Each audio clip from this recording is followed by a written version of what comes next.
Olá, pessoal. Muito bem. Professora Alessandra Viegas aqui. E nesse momento a gente vai ter aí uma aula sobre os aspectos geográficos do Antigo Testamento, tá bom? A gente fez a aula 1 sobre os aspectos históricos. É claro que hoje eu vou entrar um pouco nos aspectos geográficos também, nos aspectos históricos também, tá? Porque não tem como dissociar geografia de história, né? Tem hora que as duas se encaixam. E aí, nessa aula, a gente quer trabalhar um pouco dos mapas, tá? Para que você veja a importância daqueles mapas que estão lá atrás na sua Bíblia, e que você precisa utilizá-los.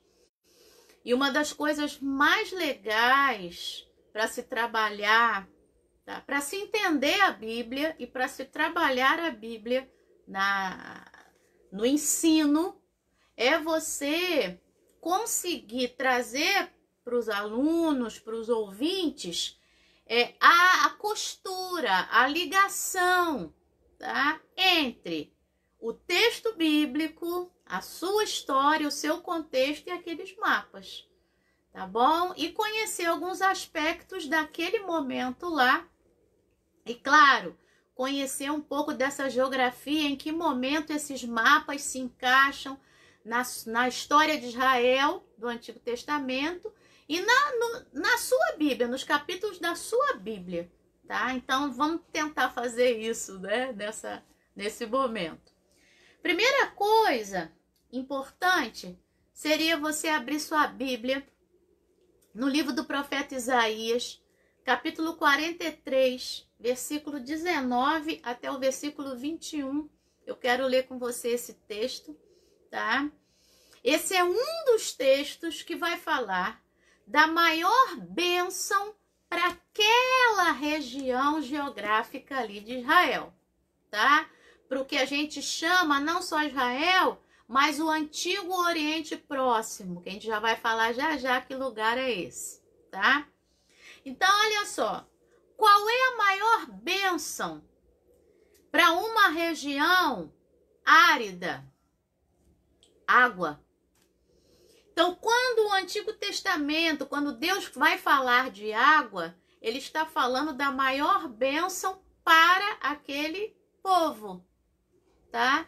E a água é o que dá manutenção da vida, a água é o que faz com que as plantações reverdeçam, com que o alimento venha. A água faz com que eu possa recolher em açudes, e aí eu posso ter peixes, e aí eu posso dar água para os animais, faz com que aí eu furo poços, e aí eu preciso encontrar água naqueles lugares, né? Lembrando aí do Isaac lá, né? Lembram desse texto lá, Gênesis, lá pelo capítulo 24, o entulhamento dos poços, tá? E quando um povo também queria sitiar outro povo, o que fazia? Fechava a água, tirava a água desse povo. Então, água é uma das bênçãos maiores daquele momento lá e daquela região lá, tá bom? Então, ó, Isaías 43, 19 até o 21. O 19 diz assim: eis que faço uma coisa nova. Olha a profecia. Agora mesmo ela está saindo à luz. Será que vocês não percebem? Eis que porei um caminho no deserto e rios nos lugares áridos. Rios nos lugares áridos. Versículo 20. Os animais do campo me glorificarão. Por quê? Porque vai ter água. Os chacais e os filhotes de avestruzes. Porque porei águas no deserto e rios nos lugares áridos. Perceba que rios nos lugares áridos é uma expressão que se repetiu, tá? Para dar de beber ao meu povo, ao meu escolhido. Verso 20. A este povo que formei para mim, para celebrar o meu louvor. Então, olha só. Então, a água como uma grande bênção, né? Então, beba água. A água como uma grande bênção para esse povo e como representação daquilo que Deus vai fazer. E como Deus é aquele que faz o impossível, ele está dizendo que ele vai colocar rios nos lugares áridos. Mas preste atenção numa coisa. Você que já acompanhou a outra aula e que sabe que esse momento aqui do Isaías 43 está dentro do livro da Consolação, né? Lá do Isaías, que vai do capítulo 40 até o capítulo 55. Você sabe que o pessoal está na Babilônia, portanto, esse pessoal está no novo êxodo, vivendo o êxodo novamente, e esse pessoal sabe que Deus abriu rios no deserto, porque eles estavam caminhando no deserto, no êxodo de Moisés, lá no livro do Êxodo, Êxodo, Levítico, Números e Deuteronômio, eles estão no deserto durante esses 4 livros, e Deus fez com que viesse água para eles, não foi isso? Moisés falou a rocha e saiu água. Eles chegaram a um lugar chamado Mara, em que as águas eram amargas. Moisés foi lá, fez o que Deus falou e as águas se tornaram doces. Então, é importante entender esta grande bênção, água. E não dá para falar de aula de geografia bíblica, né, do Antigo Testamento, que são esses aspectos geográficos, não dá para falar disso sem falar nessa bênção que é a bênção da água, tá? E aí, por causa disso, a gente precisa falar do seguinte, de uma região que existia, tá, na antiguidade, chamada de crescente fértil. Vou começar pelo fértil. Um lugar só é fértil se tem água, tá? E por que que esse local é chamado de crescente fértil? Eu quero mostrar a vocês um mapinha aqui, na Bíblia de Estudo King James. Isso aqui é a rota do Abrão, a rota do Abrão. Ele está saindo daqui de Ur dos Caldeus, ele vai fazer esta volta, você está vendo aqui marcadinho em vermelho, porque ele precisa caminhar onde tem água. E ele, ó, vai lá no Egito, tá? Aqui, ó. Então, esta região, preste atenção no que eu vou fazer com o meu dedo, tá? Olha aqui, ó. Isso aqui faz assim, depois faz assim. Isso aqui é o chamado crescente fértil, tá? Começa aqui embaixo na Babilônia, faz assim, volta e depois volta assim. O que é que tem nesta região? Água, tá? Vou aproximar bem o mapa para vocês, ó. Isso aqui é o Egito, tá? Isso aqui é o Rio Nilo e aqui você tem a terra de Gósen. E isso aqui é o chamado Delta do Nilo. Delta é a 4ª letra grega e ela no maiúsculo parece um triângulo. E aqui você tem direitinho, ó, um triângulo invertido. Isso aqui são esses afluentes aqui do Nilo, tá? E isso aqui é que vai alimentar, tá? O Nilo aqui, ó, tá bom? E aí, o Abrão, então, sai daqui de Ur dos Caldeus, nessa região aqui, e ele vai subir pelo Eufrates, aqui em cima, isso aqui tudo é a Mesopotâmia. Ele vai chegar lá em cima, em Harã, que é mais ou menos aqui, e depois ele vai descer e vai se estabelecer lá em Berseba. Por que que o Abrão não fez isso? Porque se ele faz isso, ele morre de sede no deserto da Arábia. Aqui não tem água. Aqui não tem água.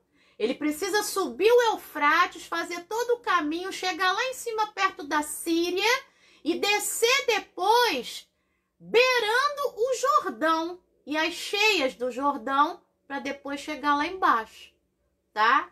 Então, esse caminho do Abrão é também o caminho dos magos lá no Novo Testamento quando vão ver Jesus, tá?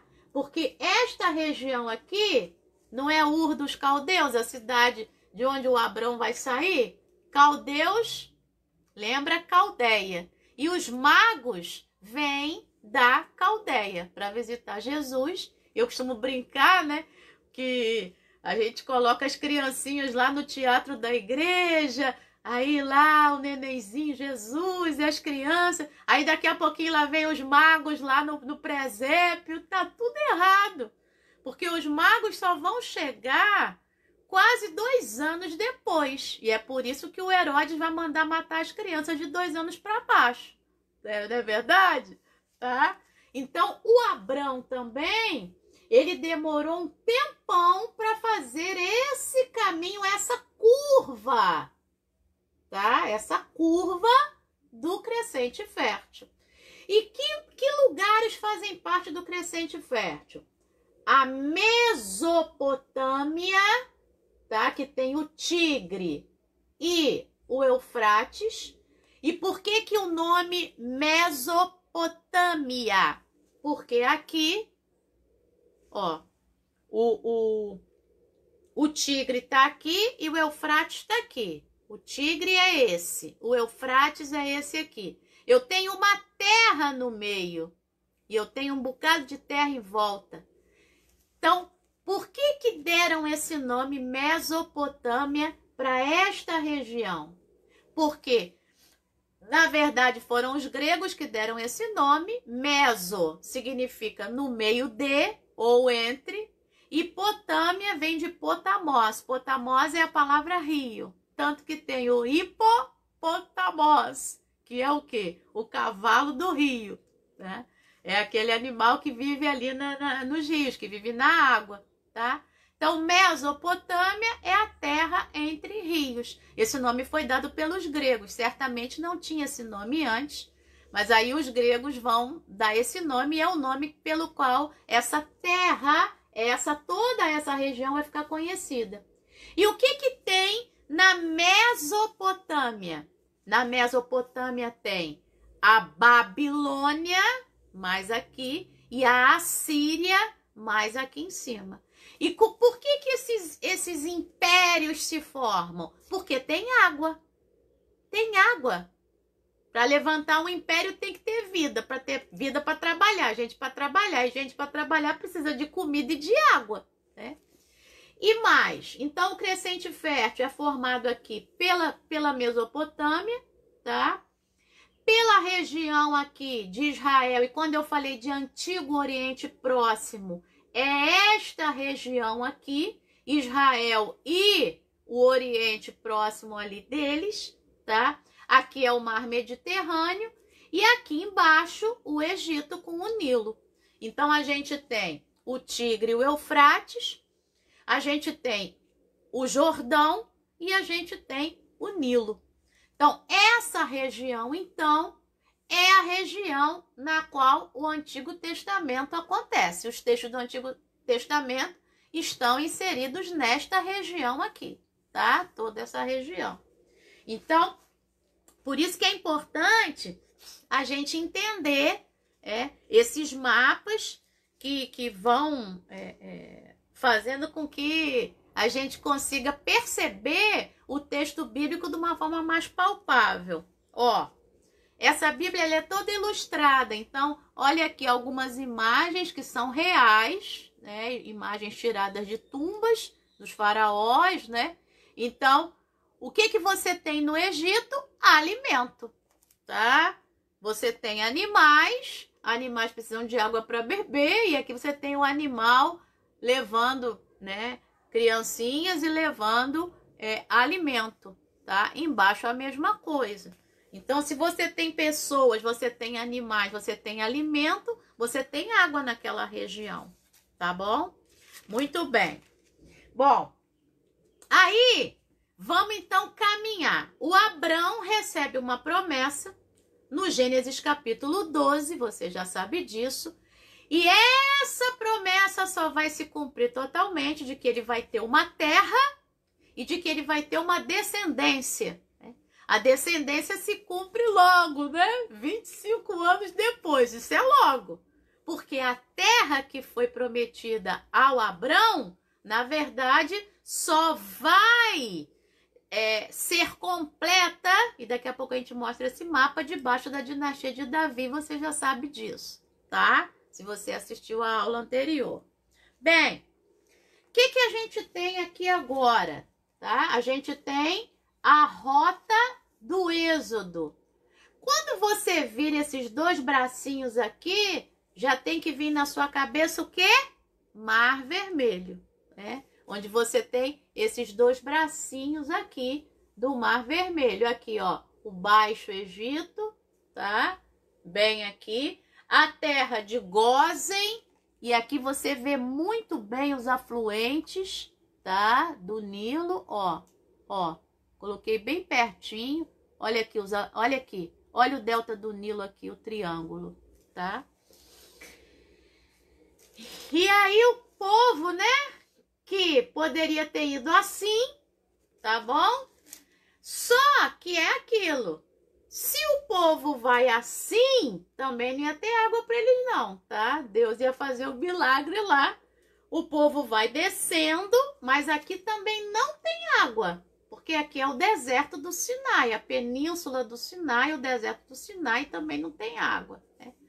A questão é, você está dando aula de Êxodo, Levítico, Números e Deuteronômio, você tem que mostrar esse ambiente aqui para o pessoal, tá? Você tem que mostrar isso aqui para que o pessoal possa perceber que lugar é esse, que coisas são essas que estão acontecendo, tá bom? Isso é muito importante. E aí, toda hora tem que se voltar no Êxodo, tá bom? Toda hora isso tem que acontecer. Bom, uma coisa importante também, que precisa ficar clara, desde já, esse povo é um povo de cultura agrícola, tá? Que vai crer em deuses agrícolas, tá bom?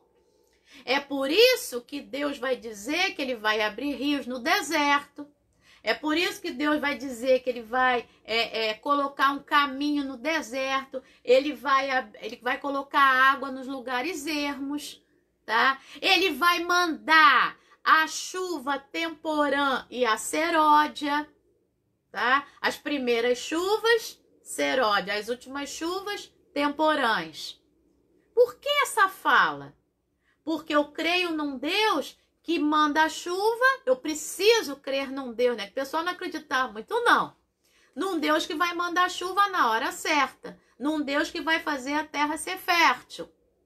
E quando isso demorava muito, o pessoal não acreditava. Igual quando você quer a sua bênção e ela não chega, né? E aí o pessoal descria desse Deus que dizia que ia mandar e ia para onde? Para o Baal e para Astarote e para outros deuses que são chamados de Baalim. O que é Baalim? Esse im significa o plural masculino. Então, os pequenos Baals, né? Então, esses deuses que também eram agrícolas. É só você se lembrar lá do Êxodo, lá das pragas.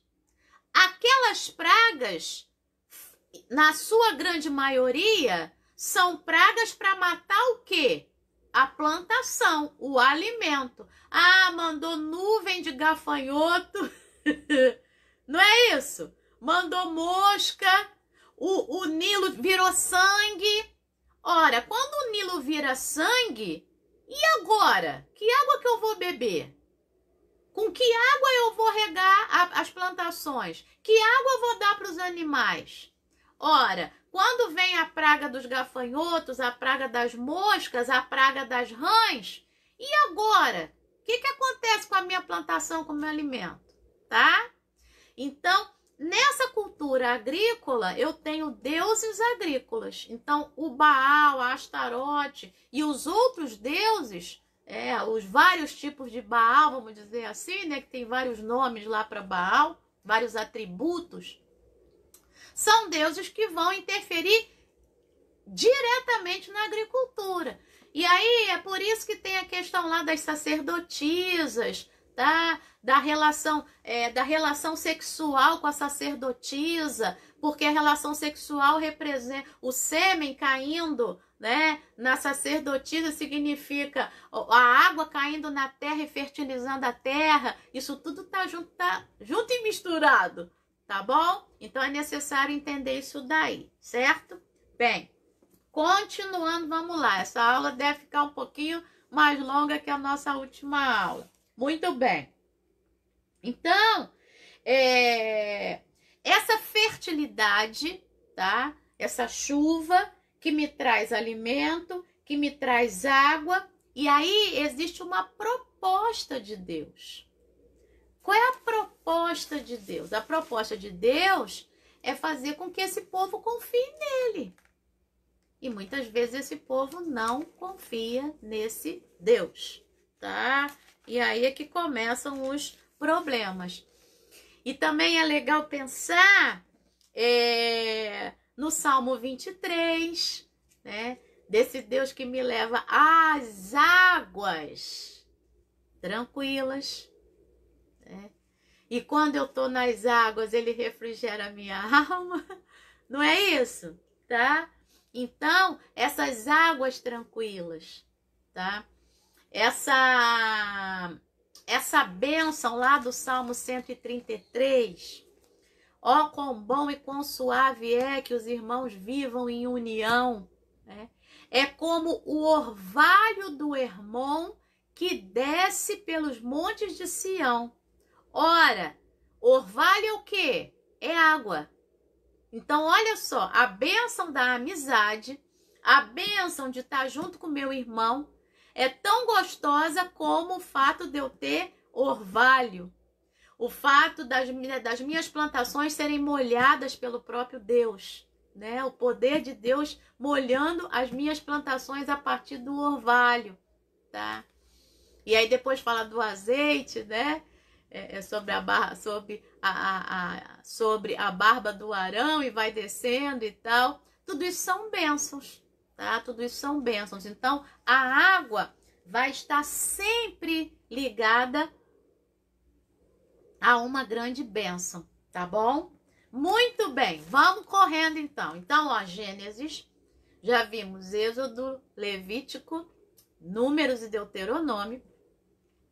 E aí a gente entra no livro de Josué. No livro de Josué, o mapinha muda.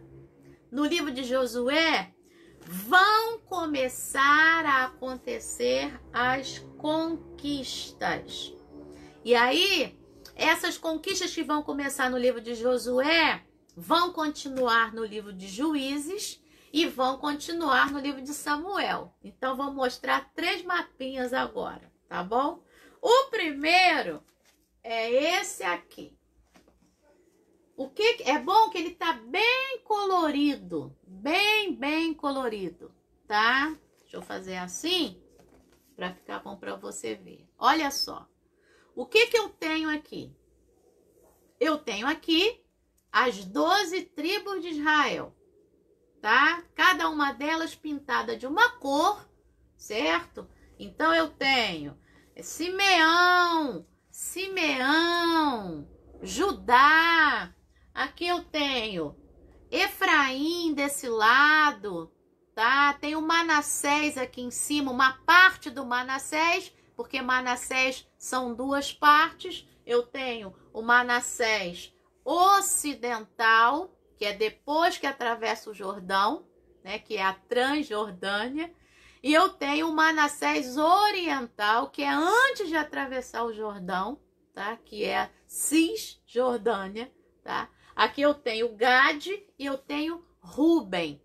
Se você for ler lá, logo no início do Josué, você vai ver que Ruben, os homens da tribo de Ruben, da tribo de Gade, e o que a Bíblia vai chamar de meia tribo de Manassés. Por quê? A outra meia tribo está do outro lado do Jordão. Os homens dessas 3 tribos ficaram antes do Jordão. Só que o que Josué vai fazer? Josué vai falar para eles que eles precisam atravessar o Jordão para ajudar os seus irmãos das outras tribos nas conquistas das terras, tá? E aí o que eles fazem? São escolhidos lá os homens, né?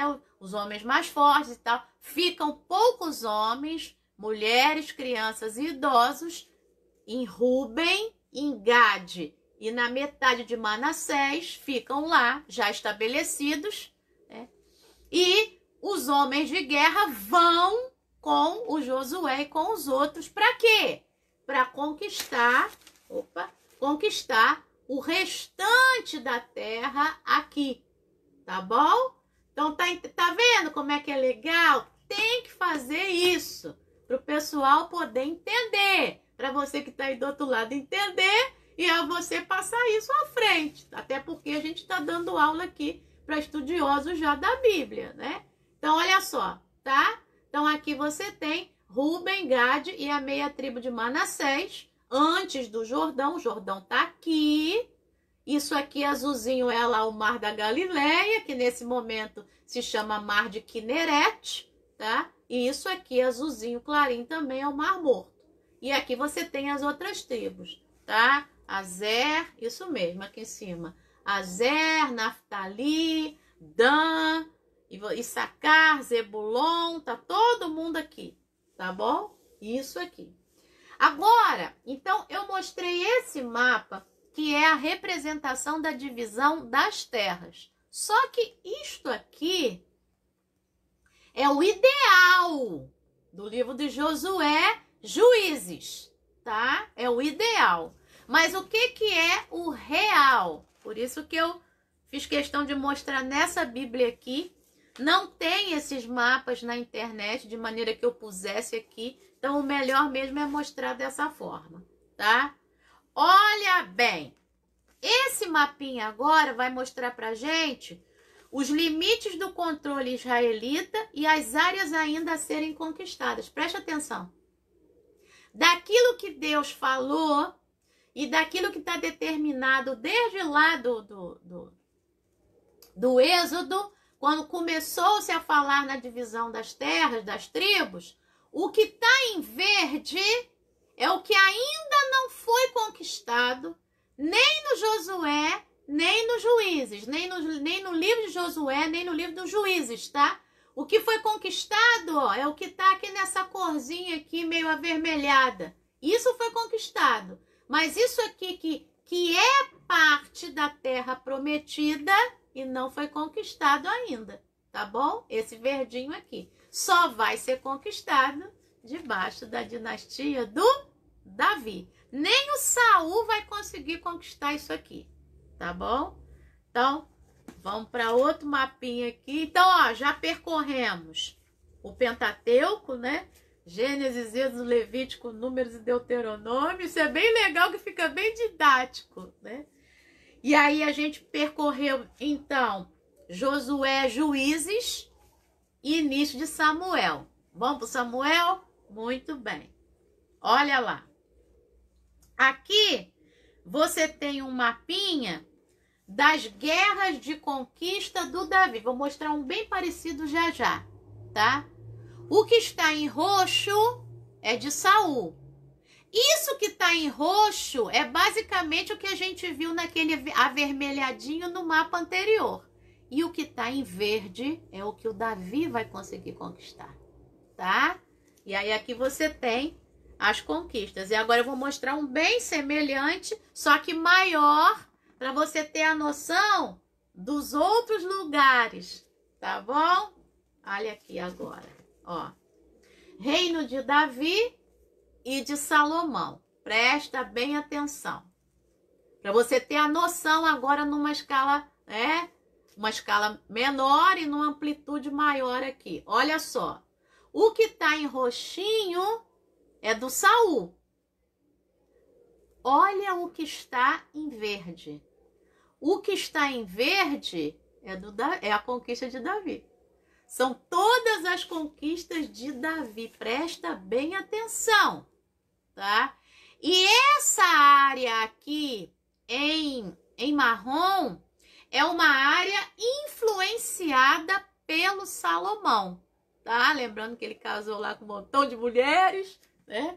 Então, área de influência de Salomão. Então, essa parte de cima não foi conquistada por Davi, não foi conquistada por Salomão, porque Salomão não guerreou contra ninguém, tá?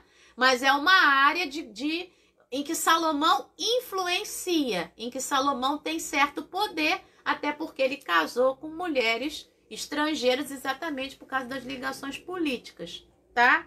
Então, conseguiu perceber? Ó, aqui, só para você ter uma noção, esse cantinho aqui, já no mar Mediterrâneo, tá? Isso aqui é a Filístia, tá? Os filisteus. É essa região aqui. A Filístia é bem curtinha aqui. E aqui é a Fenícia, tá bom? A Fenícia, que são chamados os povos do mar. Por que são os povos do mar? Porque o mar Mediterrâneo está bem aqui, ó. Então, você tem o limite aí com o mar, tá bom? E lá para cima, você tem a Síria, né? Cá no alto. E aqui você tem o quê? Deserto. Repare que não tem água nessa região aqui. É tudo deserto. Tá? A água que tem é a água do Jordão que banha tudo isso aqui, tá bom? Então, vamos mais um pouco. Então, agora a gente viu aí o primeiro livro do Samuel, né? O segundo livro do Samuel, o primeiro livro dos reis, né? Aí até o reinado de Salomão. Muito bem. No primeiro livro dos reis, vou indo, né, nos textos da Bíblia. Claro que não vai dar para pegar o Antigo Testamento todo numa aula só, mas vamos lá. No primeiro livro dos reis, capítulo 11, você já tem lá a queda do Salomão, tá? O momento em que o Salomão já tinha, por causa dessa mulherada toda, né, e da grande quantidade de riqueza para administrar, de gente para sustentar, o povo já não aguenta mais, e Salomão vai cometer algo muito grave, coisas que o Deuteronômio proibia nas questões de justiça social, né? O rei não deveria acumular cavalos, né? O rei não deveria fazer com que os seus irmãos fizessem trabalho forçado, escravizasse. E tem aquela máxima que vai batendo, né, o tempo inteiro, aquele eco do Antigo Testamento. Lembrem-se de que vocês foram escravos no Egito. Vocês não podem escravizar ninguém. Vocês são o meu povo, o meu escolhido. Vocês são livres e vocês têm que deixar os outros livres também. Só que não ouviram isso muito bem. O Salomão não ouviu isso. E aí no primeiro livro dos reis, lá capítulo 11... a partir do versículo 26, o que vai acontecer? Levanta-se um homem chamado Jeroboão, que não tem nada a ver com a família de Davi, portanto, com a dinastia de Davi, tá? Só um parêntese, né? Saul, Davi e Salomão fazem parte de uma monarquia. Monarquia vem de mono, um. E arquia vem de arqué, vem de poder, tá? Então, vem de cabeça, uma cabeça, um poder, tá? Então, essa monarquia, eu tenho um único território chamado Israel, né? A partir de Davi, com a capital em Jerusalém. Ele vai conquistar a cidade dos Jebuseus, a fortaleza, e vai dar o nome de Jerusalém, cidade da paz, né, que foi conquistada. Foi uma guerra para poder conseguir conquistar Jebus, essa fortaleza, e depois ele vai dar o nome Jerusalém, a essa fortaleza. Então, o que vai acontecer? Ali eu tenho monarquia até Salomão. No primeiro livro dos Reis, capítulo 11, verso 26, um homem chamado Jeroboão vai se revoltar contra o Salomão, porque esse Jeroboão é da tribo de Efraim, ele é efraimita, e ele vai se levantar contra o Salomão, está escrito lá, tá? Versículo 26 em diante, lá de primeiro livro dos Reis, capítulo 11. Porque o Salomão estava edificando uma cidade chamada Milo e fazendo outras obras, só que ele estava fazendo essas obras por trabalho forçado na casa de José. O que é trabalho forçado na casa de José? Quem são os filhos de José e que aparecem no mapa aí das tribos? Efraim e Manassés. E se você se lembra do mapinha que eu mostrei, Manassés é porção dobrada. Tem o Manassés antes do Jordão e o Manassés depois do Jordão. Aí o Efraim depois do Jordão, ali embaixo do Manassés. E o que acontece então? Esse Jeroboão se revolta contra o Salomão, porque toda a tribo, os homens da tribo de Manassés, tanto oriental como ocidental, e de Efraim, estavam fazendo trabalho forçado. Que história é essa? O eco é: não escravize ninguém porque vocês foram escravos no Egito. Então Salomão caiu e caiu feio, tá? Caiu feio. E aí um profeta chamado Aías vai encontrar com esse Jeroboão que se revoltou lá contra o Salomão. E esse profeta Aías vai estar com uma capa nova, vai de encontro, ou seja, vai de encontro mesmo, vai esbarrar mesmo lá no Jeroboão, vai pegar essa capa, vai rasgar em 12 pedaços, eu e você já sabemos que 12 é esse, são as 12 tribos, e vai dar para o Jeroboão 10 tribos, e vai explicar: o reino vai ser rasgado, você vai ficar com 10 tribos. Logo depois isso já acontece, porque você continua lendo ali o final do capítulo 11 e o capítulo 12, e você vai ver que o povo já está espoliado, explorado. O Salomão vai morrer e o filho do Salomão, Roboão, vai assumir, tá? E aí o povo vai pedir, o Salomão já está velho, né? O povo vai pedir para o Roboão diminuir o imposto. E o Roboão não vai diminuir, não. Os conselheiros do Salomão vão falar para o Roboão, os mais velhos: rapaz, olha, diminui esse imposto, o povo não está aguentando. Para você ter esse povo contigo, você vai ter que fazer isso. Aí o Roboão não gostou, foi pegar conselho com os coleguinhas dele, jovens igual a ele, né? E os caras falam assim: não, pá, aumenta o imposto, né? Vamos gozar a vida, aumenta esse imposto aí, vamos embora. E aí o Roboão vai falar pro povo: ó, não vou abaixar nada, tá? E vai usar uma metáfora, né? O meu dedinho mindinho vai ser mais grosso do que o punho do meu pai. Aí pronto, o povo entendeu tudo, para quem sabe ler um pingo é letra. E aí, claro, o povo vai seguir Jeroboão a partir desse momento e não mais a dinastia de Davi, com o neto de Davi ali no caso, o Roboão. E aí, nesse momento, o reino se divide. E aí eu não tenho mais uma monarquia. Agora eu tenho reinos divididos. Essas 10 tribos, tá? E agora é esse mapinha que eu quero mostrar. Agora vão se chamar Israel. Não é mais tudo que se chama Israel. O que vai se chamar agora Israel são essas 10 tribos que estão acima. e que seguiram o Jeroboão, portanto, fora da dinastia real, da dinastia de Davi, tá?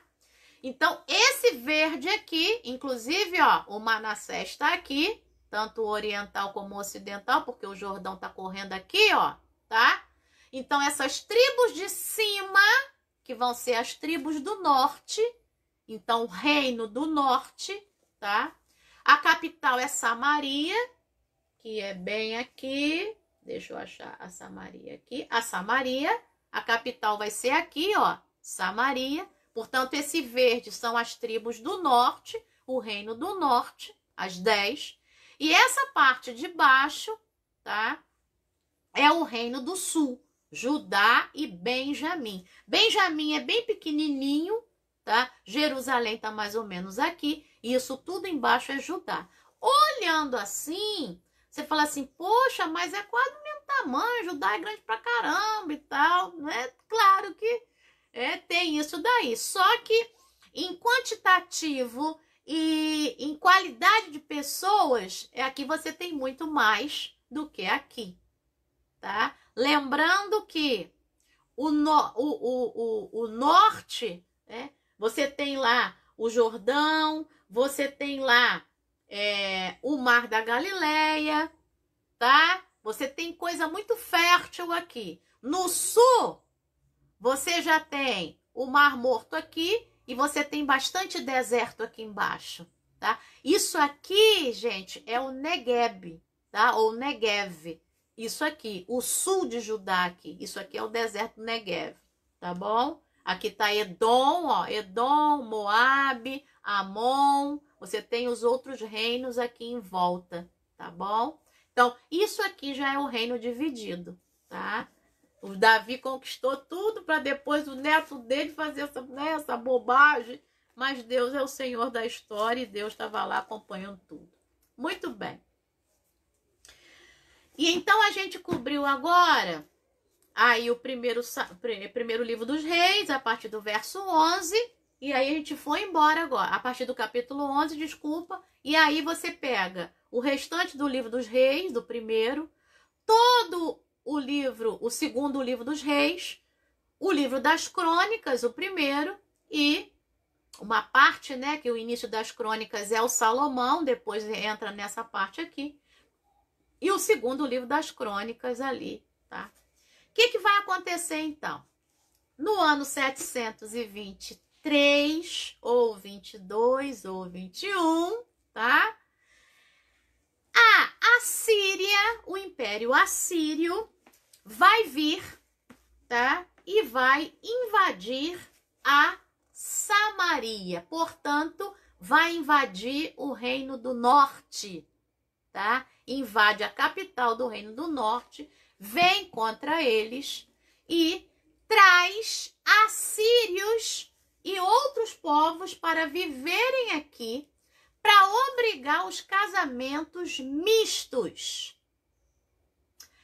A partir desse momento, o povo do sul, portanto, Reino do Sul, terra de Judá, e da palavra Judá vem o nome judeu, portanto, os judeus aqui vão começar a ter preconceito contra o povo da Samaria aqui, que foi obrigado a se casar com outros povos. E aí é nesse momento que a rixa começa. Portanto, século VIII a.C. Essa rixa vai durar até o século I depois de Cristo. Isso se a gente considera só o Novo Testamento. Porque se a gente continuar lendo, a gente vai ver que essa rixa durou mais muito tempo aí, tá? E Jesus, pelo menos em 2 textos clássicos, né? João capítulo 4, o texto da mulher samaritana, e Lucas capítulo 10, verso 25 ao 37, o texto do bom samaritano, Jesus vai resgatar a dignidade dos samaritanos, do pessoal do norte, até porque não foi culpa deles essa invasão do Império Assírio e essa obrigação de se casarem com Deus, com gente de outros povos. Ao mesmo tempo, é claro, os samaritanos e o povo do norte vai começar a misturar tudo, vai misturar os cultos. Ao mesmo tempo que eles vão adorar a Deus, eles vão começar a adorar outros deuses, vão uma fofoca por causa desses casamentos misturados aí, tá? Então vira um rolo, tá? Aí, portanto, século VIII, tá? Vem vindo. No ano 587 ou 586, o que vai acontecer? A Babilônia, o Império Babilônico, que nesse momento já conquistou o Império Assírio, o Império Babilônico agora vai invadir que lugar? Jerusalém. Vai invadir, deixa eu pegar aqui, vai invadir Jerusalém. Portanto, a capital do Reino do Sul. A capital do Reino de Judá. E aí, essa é a terceira invasão, você já sabe disso, né? Porque já tinha havido duas, só que essa foi com toda a força. O Nabucodonosor vem e queima lá as portas do templo, leva o ouro do templo e leva mais gente, agora uma boa quantidade de pessoas para Babilônia, tá? Então, pessoal, sai daqui e vai lá para Babilônia. Muito bem. Vamos lá. E aí, o que vai acontecer? O pessoal fica 70 e poucos anos lá na Babilônia, você já sabe. E depois, no ano 539, o rei Ciro, que já é o Império Persa, e esse Império Persa já conquistou a Babilônia. E agora eu vou mostrar um mapinha em outra Bíblia, só para você ter uma noção. Olha aqui. Isso aqui, tá? É o Império Babilônico. Tá bom? Esse marronzinho. Olha o Império Persa. Tá? Aqui é o roxo. Pois é. Então, o Império Persa conquistou muito, tanto que o Ciro vai ser chamado de o Grande também, né? Igual o Alexandre o Grande, tá? Então, já que a gente falou de Alexandre o Grande, né? Olha aqui, olha para cá.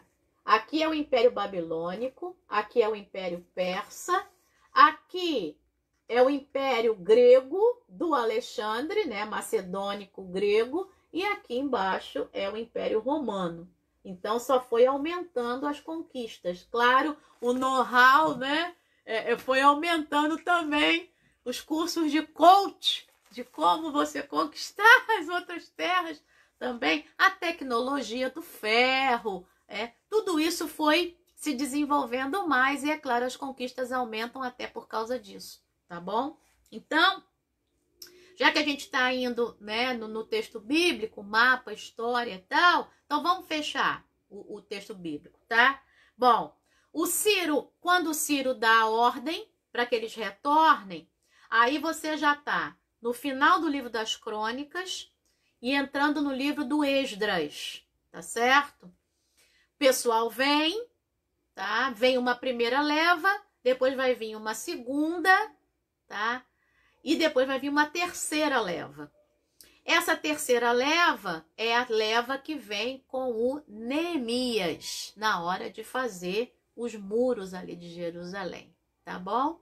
E depois dessa terceira leva, aí você entra no livro de Esther também, tá bom? Que aí já é um outro rei, né, da Pérsia ainda, mas ainda é o Império Persa ali governando, tá? A gente vai ter uma aula só sobre a profecia, porque aí vai ter, né, vai ter profecia em todo esse tempo aí que eu falei, mas aí na aula de geografia isso não fica muito legal. Porque o desafio, como eu falei, é você conseguir explicar esses mapas e conseguir costurar textos bíblicos com esses mapas e conseguir costurar a história junto a esses mapas, tá bom? Isso é muito importante. Bom, só mais algumas coisas para a gente fechar. Uma coisa legal é o texto lá do Eclesiastes, capítulo 11, tá bom? Que começa lá dizendo o seguinte: lança o teu pão sobre as águas, já que a gente está numa aula de geografia bíblica, né? Lança o teu pão sobre as águas e depois de muitos dias o acharás. O que é isso? Se você lançar pão na água, esse pão vai desmanchar todo, né? Tá completamente fora disso. O pão ali é a semente. Porque como é que eles faziam as plantações? A partir do momento, vamos voltar para o início da aula, a partir do momento que eu estou no crescente fértil, né? E eu tenho esses rios, eu tenho o Tigre, eu tenho o Eufrates, eu tenho o Nilo, eu tenho o Jordão, tá? E os seus afluentes. Como é que eram feitas as plantações? As plantações eram feitas nas épocas das cheias desses rios. E aí jogava-se a semente, lançava-se o pão sobre as águas. E por que eu vou achar depois de muitos dias? Porque aí ficava livre essa sementinha rolando ali na água e em algum momento ela ia parar, ou naturalmente, tá? Ou o pessoal da plantação ia observando para quando ela já começasse a germinar, por causa tá molhadinha, né? Então, conforme ela começasse a germinar, ela ali, eles iam plantando, ou ela por si só já ia encaixando na terra ali, nas margens, tá bom? Nas margens.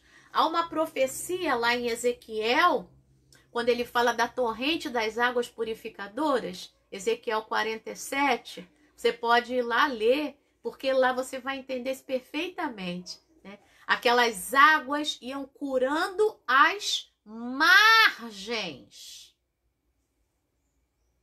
Ali fica muito claro, né? E aí, as árvores que iam nascendo às margens tinham folhas que serviriam para a cura dos povos.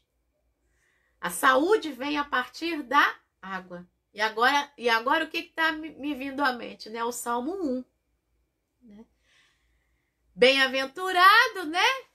Vamos ler o Salmo 1 então juntos? Vamos lá para o iniciozinho do Salmo 1, porque você tem água lá também, tá? Salmo capítulo 1, e aí com ele a gente fecha a aula falando aí dessa água que é a coisa mais importante, né, para o Antigo Oriente Próximo e para o crescente fértil, tá? Bem-aventurado é aquele que não anda no conselho dos ímpios, nem se detém no caminho dos pecadores e nem se assenta na roda dos escarnecedores. Pelo contrário, o seu prazer está na lei do Senhor e na sua lei medita de dia e de noite. Verso 3 do Salmo 1. Ele é como árvore plantada onde? Junto às correntes das águas, que no devido tempo dá o seu fruto, cuja folhagem não murcha, e tudo que ele faz será bem sucedido. Então, olha a água de novo aqui para mostrar que essa é a maior bênção, é isso que vai trazer saúde, né? No caso aqui está trazendo saúde emocional e espiritual, né? Mas traz a saúde do corpo também. Então não tem como dar uma aula de geografia, né? Geografia bíblica, a gente tá no Antigo Testamento, mas essa coisa da água vai para o Novo Testamento também, né? Jesus vai dizer para a mulher samaritana, se tu soubesse quem é que está te pedindo água, ele te daria água viva. Ele é a própria água. Né? E vai falar também do Espírito Santo, em João capítulo 7, né? Jesus vai falar que o Espírito Santo é como uma fonte de água que jorra para a vida eterna. Então, olha só, no inconsciente coletivo de Israel, ou até mais ainda, no inconsciente coletivo da Palestina, isso é muito forte. Ah, então Deus é a própria água, é o meu alimento, é o meu sustento. Né? Não é só o que me limpa, o que me purifica. É em primeiro lugar o meu alimento, o meu sustento. É aquilo que vai fazer com que a vida se mantenha. Tá? Então, é muito importante a gente entender isso. Tá bom? Bom, então aí a gente conseguiu percorrer aí o Antigo Testamento, né? Trabalhando mapas nessa aulinha. Tá certo? Muito bem. É uma aulinha que durou aí, né, bastante tempo, um pouquinho mais de 1 hora. Então, Que Deus te abençoe nesse momento, né? Que Deus te dê saúde e Deus te dê sempre água, sempre água, né? Para que a gente se hidrate, para que a gente tenha saúde, para que a gente estabeleça nossas metas, né? E que a gente tenha essa noção desse Deus que, como a gente começou a aula, né? Esse Deus que põe rios no deserto, né? Esse Deus que coloca água para molhar a terra seca. O mesmo Deus que abriu o mar, né? E fez o pessoal passar em terra seca, esse Deus também é o mesmo Deus que fez brotar água da rocha no meio do deserto, tá bom? Que Deus te abençoe.